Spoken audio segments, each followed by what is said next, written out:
Hello everyone, welcome back to রিমিস kitchen. আজ এমন একটা রুটি রেসিপি নিয়ে এসেছি আমি আমার চ্যানেলে। এই রুটিটা খুব ইজি এবং দারুণ, একদম সফট পাতলা কাপড়ের মতো একটা রুটি হয়। এটা সবাই বানাতে পারে না, তো আমি যে প্রসেসে বানাচ্ছি একবার দেখুন, খুব ইজি হবে এবং সত্যি খুব ভালো লাগবে। আজ আমি নিয়ে এসেছি চালের গুঁড়ো বা চালের আটার একদম নরম তুলতুলে রুটি। তো আমার এই রেসিপি যদি আপনাদের ভালো লাগে অবশ্যই আমার চ্যানেলকে লাইক করবেন, শেয়ার করবেন, কমেন্ট করবেন আর সাবস্ক্রাইব করতে ভুলবেন না। পাশে থাকা বেল আইকন অবশ্যই প্রেস করবেন। তো চলুন দেখে নিই এই নরম তুলতুলে একদম হোয়াইট পাতলা কাপড়ের মতো রুটি আমি কিভাবে বানাচ্ছি সেটা দেখে নিই। আমি এখানে একটা পাত্র নিয়ে তার মধ্যে একটু জল নিয়েছি, নিয়ে আর একটু লবণ দিয়েছি, দিয়ে একটু ভালোভাবে ফুটিয়ে নিচ্ছে। দেখুন জলটা খুব ভালোভাবে ফুটে গেছে। এর মধ্যে আমি চালের গুঁড়োটা দিয়ে দিচ্ছি, দিয়ে খুব ভালোভাবে এইভাবে নাড়িয়ে নাড়িয়ে যেন একদম ড্রাই না হয়ে যায়, একটু ভিজে ভিজে থাকতে হবে। সেটাকে খুব ভালোভাবে কিছুক্ষণ লো ফ্লেমে নাড়িয়ে চাড়িয়ে একদম রেডি করে নিতে হবে আটাটাকে।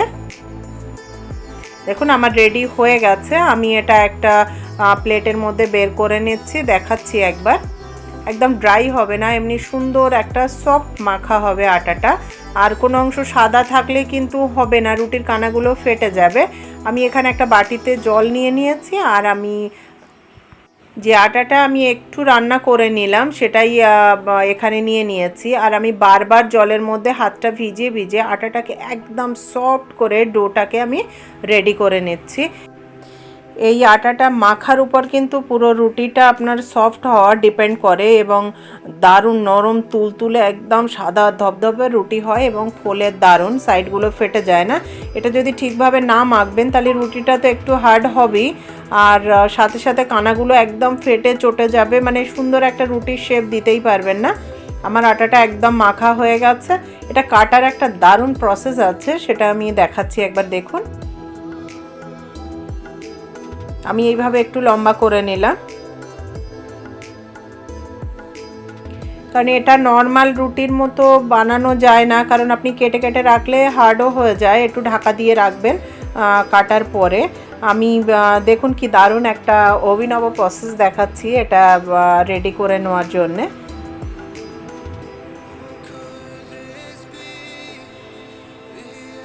আমি ঠিক এতটা মোটা রেখেছি দেখুন,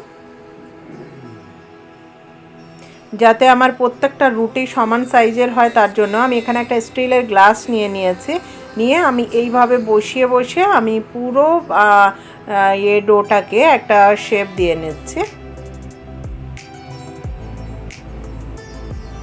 দেখুন এমনি থিকনেসটা এতটা হচ্ছে, আমি বানিয়ে নিচ্ছি।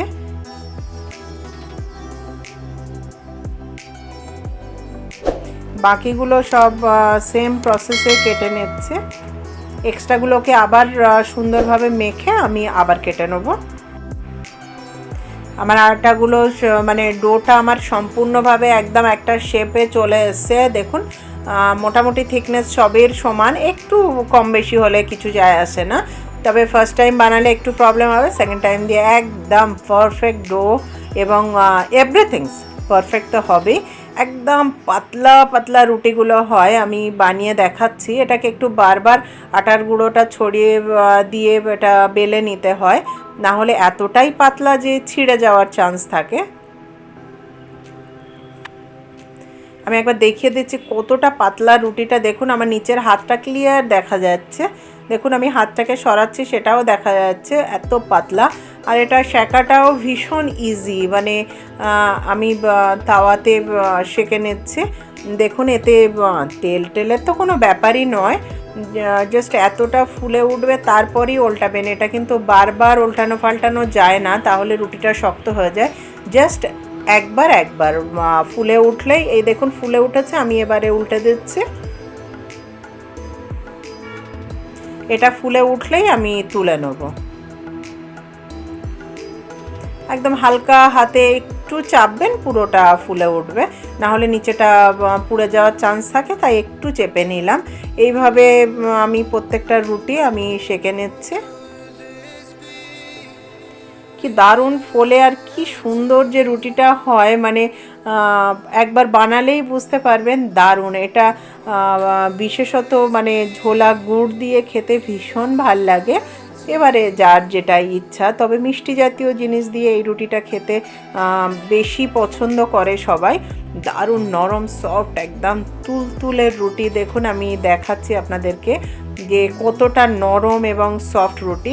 এই রুটিটা ঠান্ডা হয়ে গেলে কিন্তু শক্ত হয়ে যায়, চিন্তার কোনো কারণ নেই। আবার যদি একটু শুকনো তাওয়াতে এটাকে একটু গরম করে নিন, তাহলে অ্যাজ ইট ইজ হয়ে যাবে একদম নরম তুলতুলে রুটি। দেখুন দারুণ, রুটিটা খেতে ভীষণ ভাল লাগে আর একদম হালকা রুটিটা।